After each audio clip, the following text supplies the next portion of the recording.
This meeting is being recorded. All right. As you guys know, this meeting is being recorded. I appreciate you guys coming on. You were a part of the Meet the Athlete series with Full Contact Promotions, MMA Cage Chatter, and the MMA Fight Game podcast. I'm super excited to have this athlete as he is in one of the marquee bouts for the Attica Take Down, August 19th, 2023 at the Attica Veterans Memorial Park, sponsored by Takedown Tree Service of Western New York. This athlete has a massive fight for the 170-pound welterweight Full Contact Promotions title. Vincenzo Iannuzzo, hopefully I pronounced that right, is currently 3-1. He has 2 KO, TKO wins, 1 decision split, 1 loss. He is fighting a very tough guy at from Bone MMA, Mike Bernard. We're just in Vince fights out of D. Simone's Martial Arts and Ultimate Athletics out of Liverpool, New York. Vince, thanks for joining us. How are you? I'm doing good, man. Thanks for having me. Awesome. Major fight Saturday night. How did that fight come about for yourself?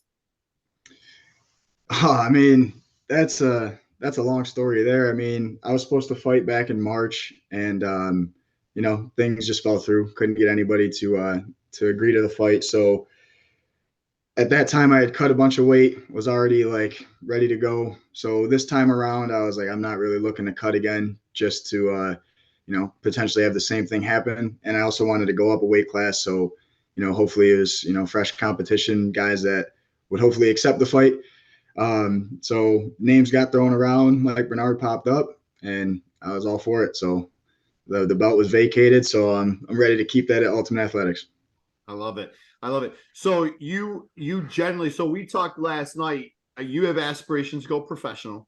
Would you be fighting professional at lightweight? So I'd probably actually go down to 45 to start. Okay. I have fought at 45 before. Once I go pro, being able to have a nutritionist and some of those aspects probably make the cut a little more, scientifically beneficial in that regard. I think that's the plan there, and then kind of follow suit as I've done in the amateur. Start at 45, go up to 55, and then eventually go up to 70 once the weight starts getting a little more difficult to get off. Yeah, absolutely. So how old are you? You are 26. What's your background in athletics? Like, where'd you go to high school? Did you wrestle in high school? No, actually, I went to Cicero North Syracuse High School. I didn't wrestle. That's one thing I wish I ended up doing. I ended up playing baseball and football throughout high school, and then followed football into college, and then just wasn't feeling it the same, and always had aspirations of doing some sort of combat competition. So decided to get into MMA, and here I am now. And how long have you been practicing martial arts? I mean, when I was younger, I was doing like karate when I was younger. That was like a big influence in my life, and stopped that when I was around, like, I'd say maybe like 7 or 8.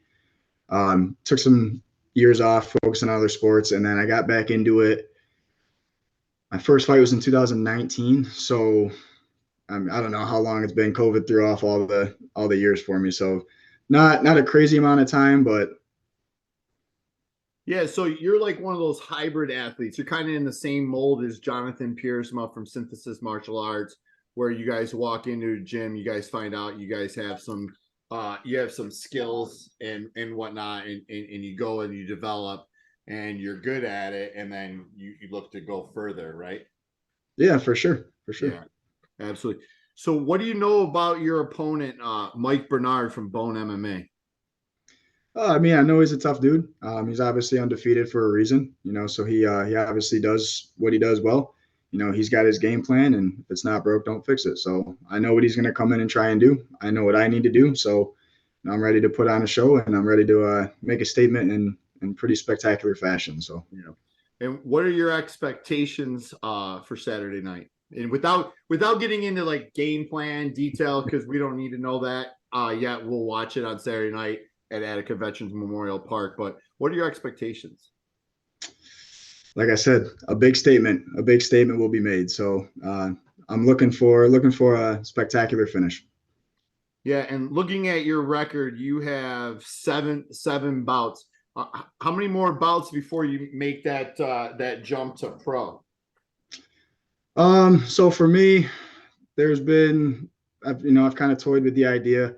Back in March when everything happened, I kind of was like, well, do I just make the leap now so I don't run into this issue? But I'm always looking to improve and be as well-rounded as possible. So I figured let's do one more. And I feel like I've made a lot of growth and progress throughout this camp. So, obviously I got a task at hand to focus on for Saturday, and then what happens afterwards will be a team discussion, but probably sooner than later, I would say. Yeah, and you have a good partner. I actually met one of your training partners, Robert Wustig. He Yeah. fought on Combat FC4 when I was out there with Nate Garib and with Rick and Joe's promotion. What does he bring for you? Kind of like advice for the pro jump and things like that. I mean, he's just got a ton of experience. He's had, I don't even know how many fights. He's had a ton of them though. He's an active guy. He's always getting on cards. So just, he always presents to us a lot of IQ about, how the promotions work, things to look for and stuff like that. So, between him and then we got Kevin Carrier at our gym. So, the two giving us advice definitely helps us and guides us in the right direction. Yeah, absolutely. And what promotions does Kevin fight at? So he had his pro debut in Bellator, and now he's hopefully getting on a card pretty soon. I know that's his goal to try and get on a card before the year ends. So, hopefully he'll be back in action. How did he get that debut in Bellator? That's a huge jump going from the amateur scene right to a major 3 promotion. Yeah, I mean, Kevin's a dog, man. So, if there was somebody that could definitely make that jump, it would be him. So, he's worked for it. So I think he rightfully deserved it. Yeah. And is Kevin still active, or because I know I'm looking at his Tapology and he hasn't had a pro fight in 6 years.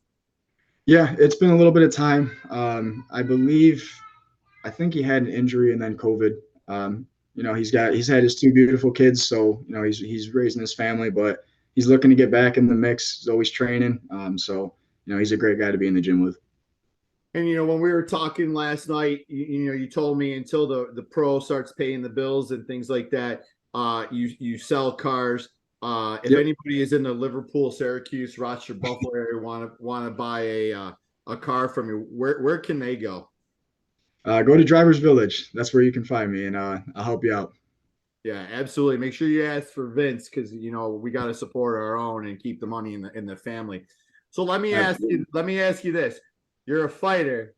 Have you gone to work and sold cars with black eyes and marks on yourself? All the time, man. All the time.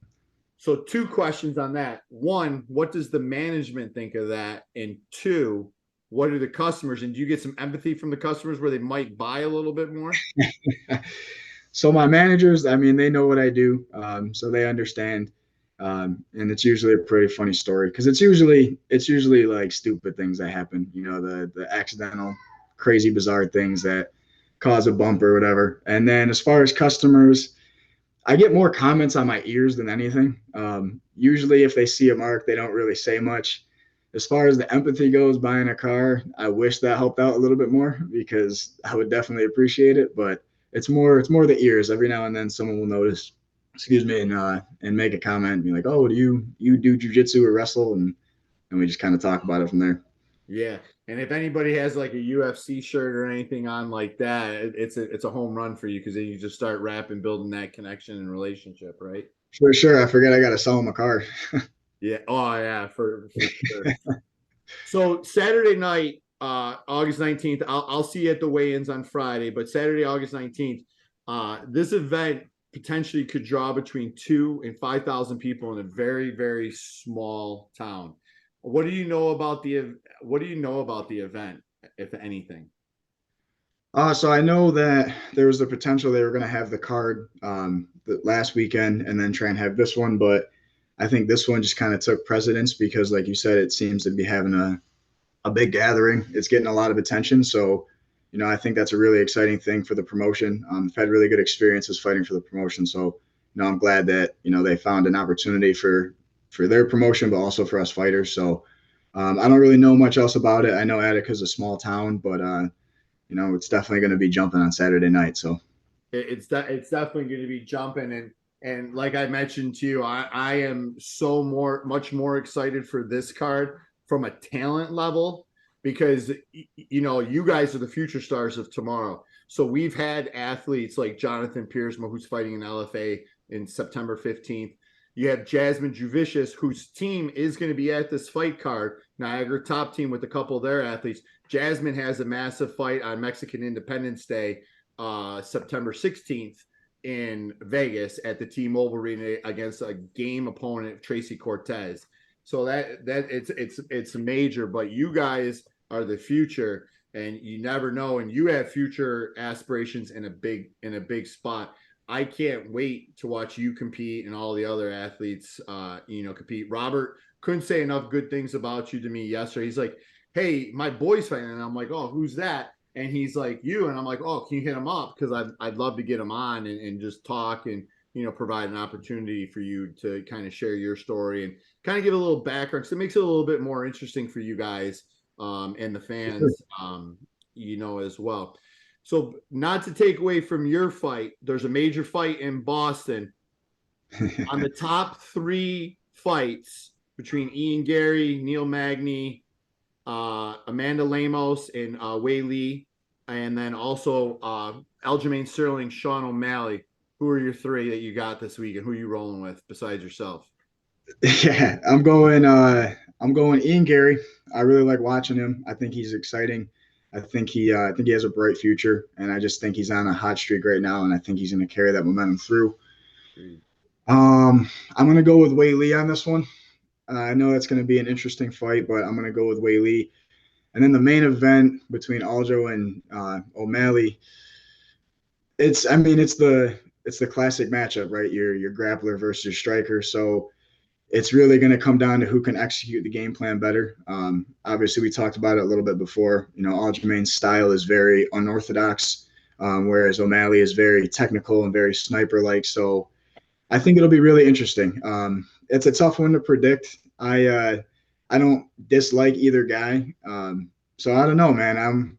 I would like to see O'Malley do it. I do think that he has that kind of stardom, but I wouldn't be surprised if Aljo gets it done either. So that's a tough one to pick.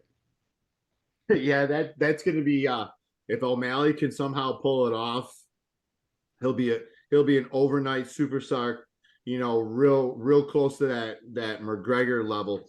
And before I let you go, so when you mentioned that you were supposed to be on that March card, I had mentioned offline to you, we were at the Jones fight in March, and we were going out to maybe get a drink or something at T-Mobile Arena. Ian Gary actually just got done fighting. He is out in right where we walked out. He was with his wife and his son. And those 3, like you said, he seems like he couldn't be a nicer guy. Ian Gary is definitely one of those guys. His family is one of those guys that you want to support. He might come off as a little arrogant and cocky, but in person, bro, he is the nicest guy. His wife is the sweetest, and their son is adorable. That's awesome, man. I've heard a lot of good things about him, obviously as a fighter, but just overall as a person. So, that's always cool to hear. And then when you guys get a chance to, meet him and, you realize that at the end of the day, they're another human being. They're down to earth. They're humble. That's always a cool thing. And that's all it was. We were just talking to him like you and I are talking right now. He's no different. We didn't treat him like, hey, a superstar. Like, we just rapped and said, hey, great win. Your family is beautiful. Keep grinding and things like that. But Vince, I truly appreciate the time. I look forward to seeing you compete. I marked this fight as one of the ones I should really do. If you don't know, now you know type thing, just to get the exposure out for you. But you're in a marquee bout Saturday night, August 19th at the Attica Veterans Memorial Park at the Attica Take Down.